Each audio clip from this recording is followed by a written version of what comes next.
The stars were quiet. Then came the scream dot in the deep black of space.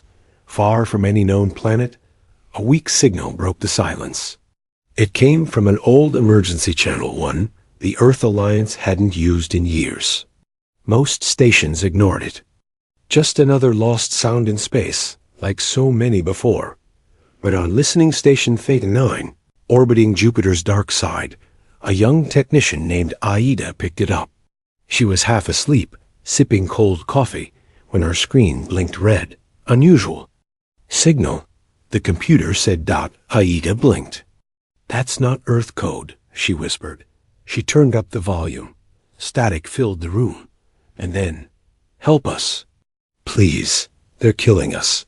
Earth, please, anyone, respond. The voice was alien. Soft, scared, but one word. Echoed clear.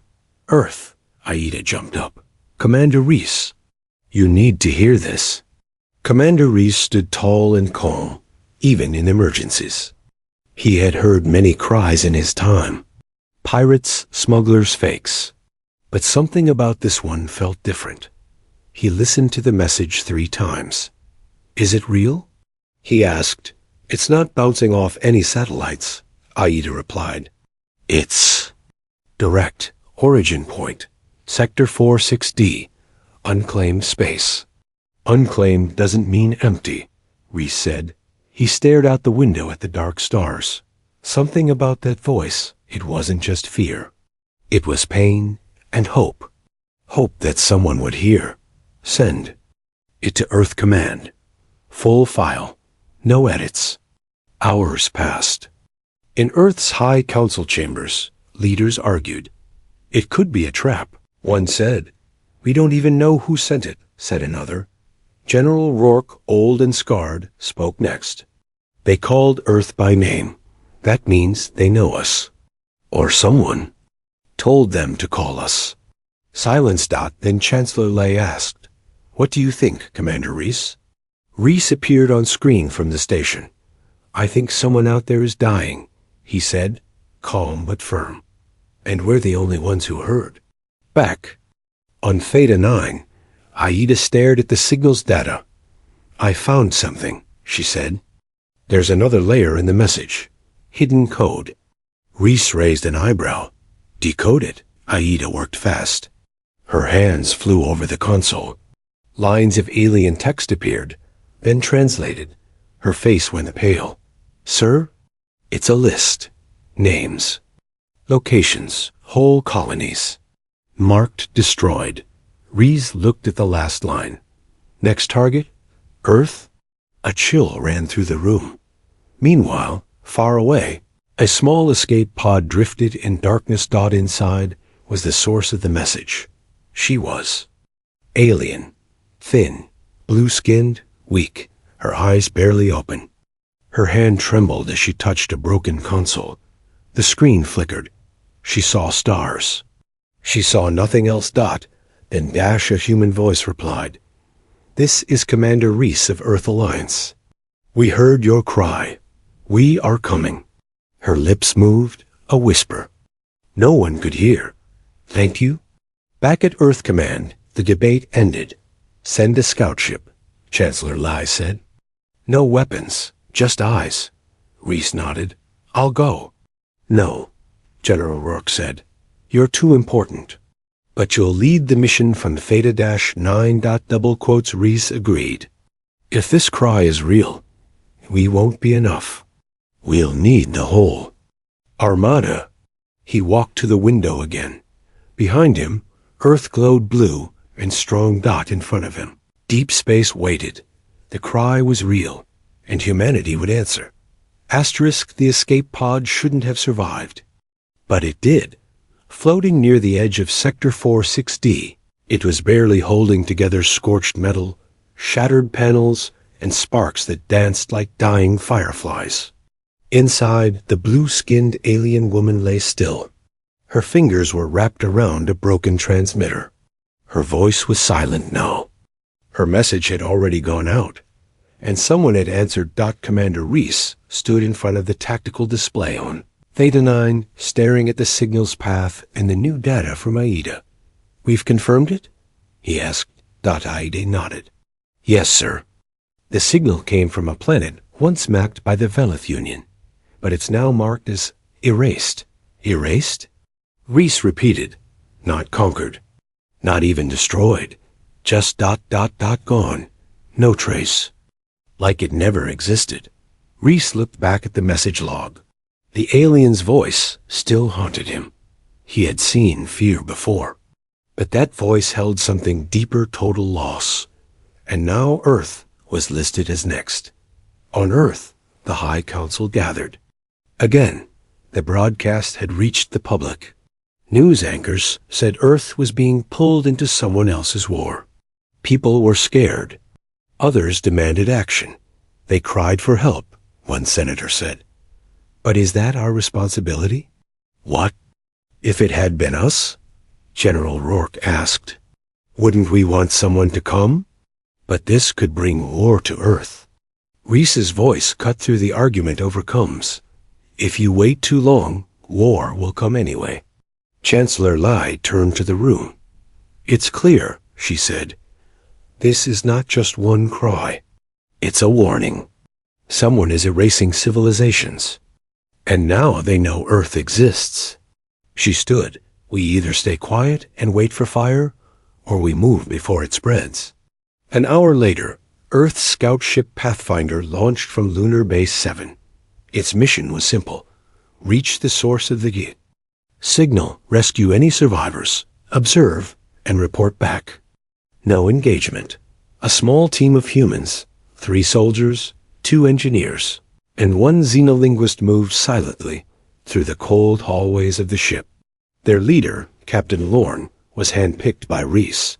You're not going to start a war, Reese had told him. You're going to see if it's already begun. 3 days into deep space, Pathfinder found the escape pod. It was drifting alone, power nearly gone. They brought it aboard. Inside was the alien woman, still alive, barely. Her skin was burned. Her breathing was thin. But when she opened her eyes and saw humans, she didn't scream. She cried. The xenolinguist leaned close. Do you understand us? He asked softly. The alien woman nodded slowly. Her voice cracked. You came. The data in the escape pod was worse than they imagined. Hundreds of systems had been wiped. Not attacked, not invaded. Wiped, cleared like old files from a screen. No cities, no bodies. Just silence. And then the last files, strange images. Of enormous ships made from black stone, no markings, no signals, just dark giants moving between stars. The alien woman whispered one word when she saw them. Karzon. Back on Theta 9, Reese received the report. He stared at the still image of a black warship hovering over a dying planet. No flames, no explosions. Just darkness swallowing light. He stood in silence. Then he gave the order. Wake the Armada. In. Deep hangars beneath Earth's oceans. Old warships powered up. Engines roared for the first time in decades. Soldiers were called. Pilots returned from retirement. Docks across Mars, Luna, and Titan began loading weapons, fuel, and fire. Earth was moving, not because it wanted war, but because one cry had shown them what silence could bring. No one saw the enemy come. Not even the stars. The scout ship Pathfinder floated quietly near the ruins of the alien world. Its crew studied the data. The air inside was tense. Even breathing felt heavy. Outside, the sky was full of ashes-burned satellites, broken defense, rings and shattered moons drifting in silent orbit. Captain Lorne stood near the window, watching. We're not alone, he said softly. His second-in-command frowned. Nothing on radar. That's what scares me. They didn't wait long. Without warning, 3 dark ships uncloaked just kilometers away. No signals, no words. Just motion sharp and deadly. Red lights flashed. Alarms screamed. Shields up! Lorne shouted, but it was already too late. A black beam, thin, and silent pierced the scout ship's wing. It didn't explode. It vanished. Like part of the ship had been erased. Evasive maneuvers. The pilot yelled. The Pathfinder dove hard, twisting between floating debris. Its weapons were useless. They weren't designed for this. This wasn't exploration anymore. This was war. Back on Thetanine, Commander Reese stared at the live transmission. His hands were clenched into fists. The screen flickered as the scout ship tried to escape. "Get them out of there," he ordered, but the comms officer looked pale. "Sir, their jump drive is damaged. They won't make it." Then, in the middle of the chaos, something unexpected happened. A missile launched from Pathfinder. Small, fast. It hit one of the dark ships right in its center. For a second, the shadows peeled back, and something inside screamed. Not a voice. Not a signal. A sound like metal dying. The black ship trembled, then vanished into nothing. "Did we just kill one?" the gunner asked. "No," Lorne replied. "We made it bleed." He opened a comm channel. "To Earth Command, this is Captain Lorne. We've engaged unknown hostiles. Ship type, unknown. Threat level, extreme. One ship damaged. Repeat enemy can be hurt." Then his voice turned quiet. "We need backup. Now." On Earth, Reese didn't hesitate. He turned to General Rourke. "You saw it. You heard it." Rourke nodded. "I'll prep the fleet." The next day, a new message spread through human space. Simple. Clear, not a request. The line has been crossed. All forces prepare for deployment. Earth's armada is active. People everywhere looked up at the sky with mixed feelings: fear, pride, and something older. Anger. Meanwhile, on Pathfinder, the crew was silent. They had outrun the dark ships. Barely. The alien woman they rescued, Lena, as she called herself, sat up for the first time. She looked at the crew. "You fought them," she said. "Yes," Lorne answered. "You didn't run?" He smiled a little. "We don't run." She nodded. Slowly. Then she said something in her language. The translator struggled, but finally gave the meaning. "Then we might have a chance." As Pathfinder limped back toward safe space, one last thing was discovered in their data logs. A short signal burst from one of the black ships. Just before it disappeared. It wasn't a warning. It wasn't fear. It was coordinates. A meeting point. A rally. Earth now knew. The Karzon were not hiding anymore. They were gathering. Reese stood before Earth's full war council. He pointed to the screen, where the enemy coordinates glowed in red. "We don't wait," he said. "We hit first." Asterisk. For decades, Earth slept with one eye open. They built fleets and stored weapons in silence, hoping they'd never use them. People forgot what lay beneath the surface under oceans, on the dark side of the moon, buried deep inside Mars. But now, the beast was waking. The cry had been heard. The shadows had struck, and humanity was no longer watching. It was moving. Deep in the Atlantic Trench, sealed under layers of rock and steel, an ancient bunker flickered to life. Lights turned green. Doors hissed open. Giant machines stretched. Like titans rising from sleep, the voice of Commander Reese echoed through every fleet command. "This is not just about Earth. This is about every world that fears the dark." Across the solar system, people stopped what they were doing. On Luna, pilots climbed into black and silver starfighters. On Mars, shipyards released cruisers older than the war they were made for. From Saturn's moon bases, nuclear warheads were loaded with quiet hands and steady eyes. Each screen lit up with a single phrase: "Operation Dawnfire, begin." At Theta 9, Reese stood before a massive hologram of the enemy coordinates captured from Pathfinder. The red dot pulsed slowly deep. In the void, near an ancient star system humanity had never charted. Why would they send those coordinates? Aida asked. Because they're daring us, Reese replied. Or they want us to see what they're building. He paused. And I want to see it too. Lena, the rescued alien, sat nearby, wrapped in a gray Earth Alliance blanket. She had recovered enough to walk now. Her blue skin still carried burn marks. You don't understand, she whispered. The Karzun don't bluff. If they send a location, it's because they're ready to erase it. Reese looked at her. Then let's make sure we erase them first. The First Fleet, Earth's largest and most feared battle group, left orbit by nightfall. Over 70 warships, cruisers, stealth frigates, and carrier-class vessels moved in perfect formation.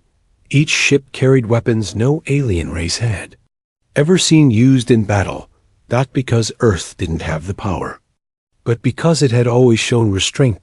Until now, Reese's flagship, the ESS Vengeance, led the armada. It was a monster of black titanium, 4 kilometers long, with rotating ion cannons and a railgun that could punch holes through moons. In the command deck, Reese stood silent, watching the stars blur as they jumped through the void. This wasn't just war. This was a message. To those who silence others, he said aloud, you will not silence us. As the fleet neared the coordinates, their sensors picked up something impossible. Hundreds of small lights, like stars, but too close, too cold. Aida whispered, are those ships? Lena stepped forward, eyes wide. No, those are the Karzun's spires. Each one births more ships. They're building a second fleet, Reese said. No, Lena said. They're building an army of extinction. But Earth hadn't come to watch. Reese gave the order. Deploy recon teams. Arm the railguns. Lock all fighters in launch sequence. The beast had awakened, and it came not to threaten, but to end the threat. They fought shadows. But shadows don't bleed. That's what haunted the crew of the ESS Vengeance the most. Dozens of Karzun ships had appeared from the dark. The battle was fierce missiles, plasma fire, railguns punching through hulls like paper. But every time one of the enemy ships fell, there were no bodies. No escape pods, no signal of life, just wreckage and silence. Are we fighting ghosts? Aida whispered from the sensor station. No, Commander Reese replied, staring at the smoking battlefield. We're fighting something that doesn't want to be known.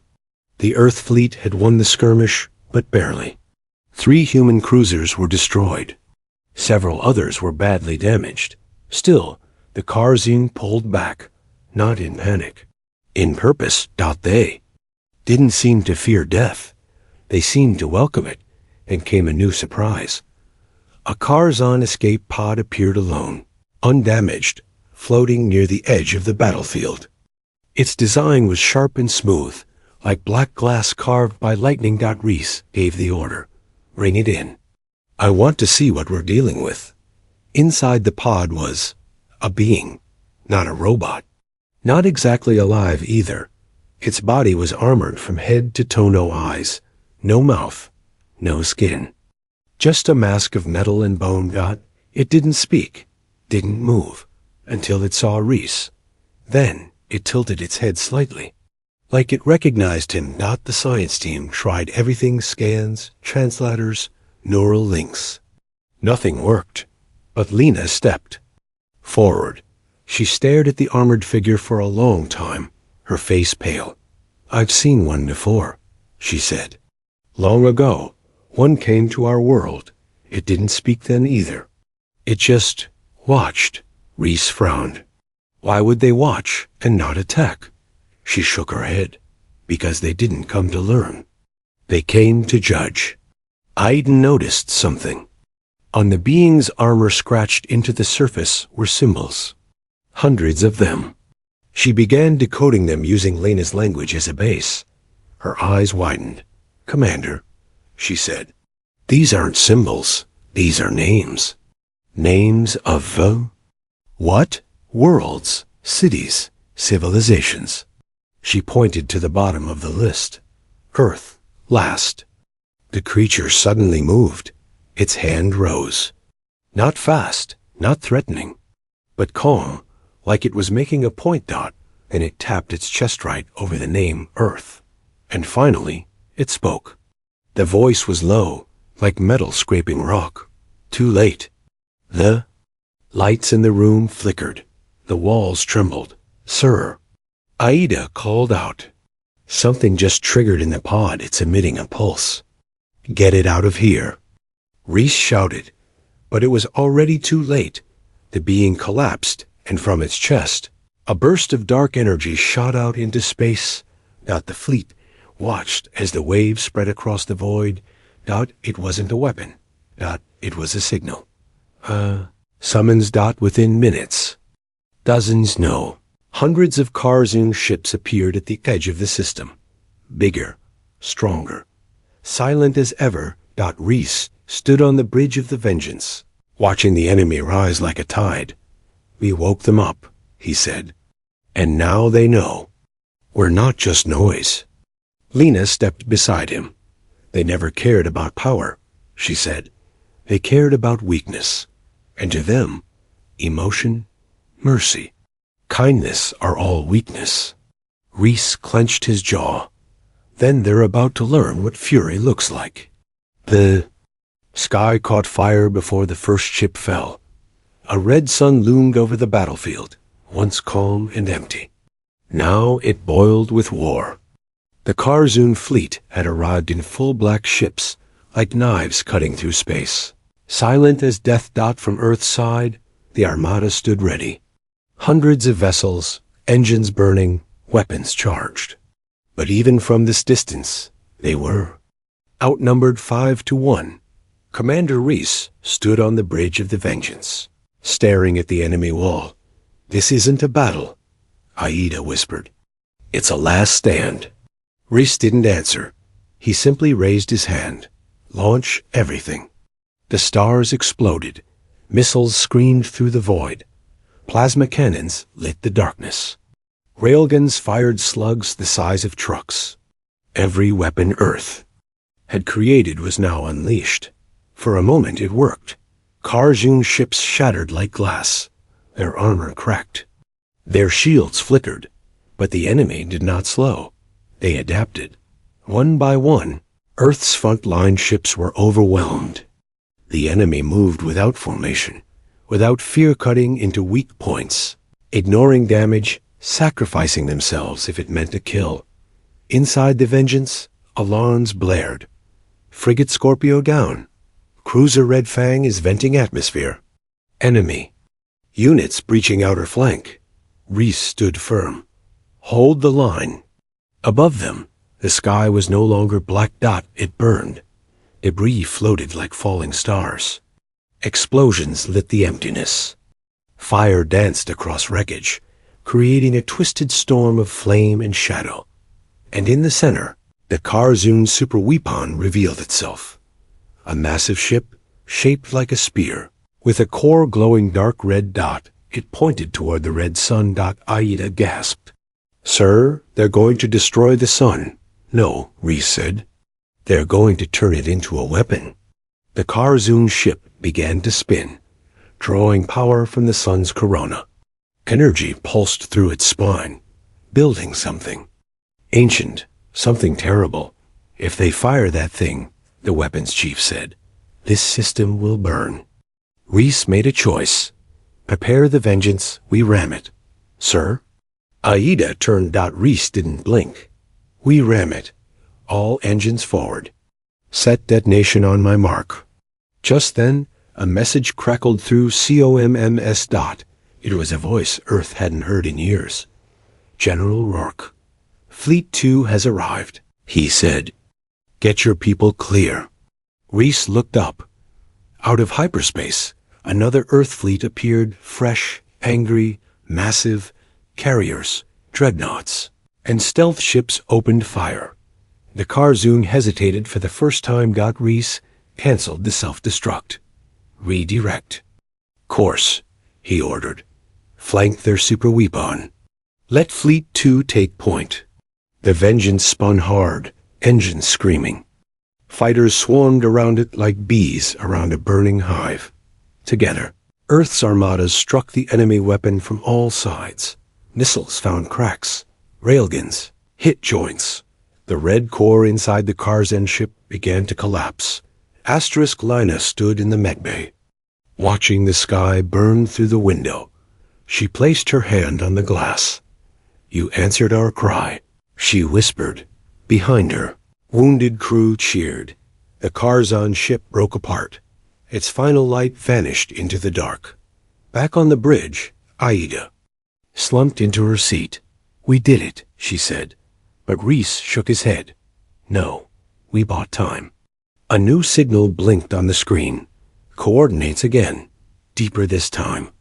Colder. Their homeworld. Reese said, and they just invited us in. Asterisk. The enemy who never spoke. Finally answered Dot. As Earth's fleets drifted through the ruins of the battle, the stars fell quiet again.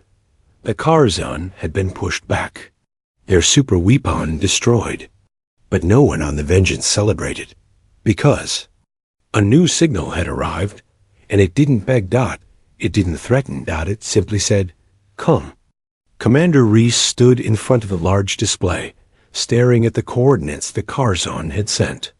The location was deep so far beyond mapped space that not even old probes had reached it. No traps, Aida confirmed. But no movement. Either. Just one planet orbiting a black star. They're inviting us to finish it, General Rourke said, overcomes. Or maybe they're daring us to try. Lena stepped into the war room. She looked at the map, eyes dark. This is not surrender, she said. This is tradition.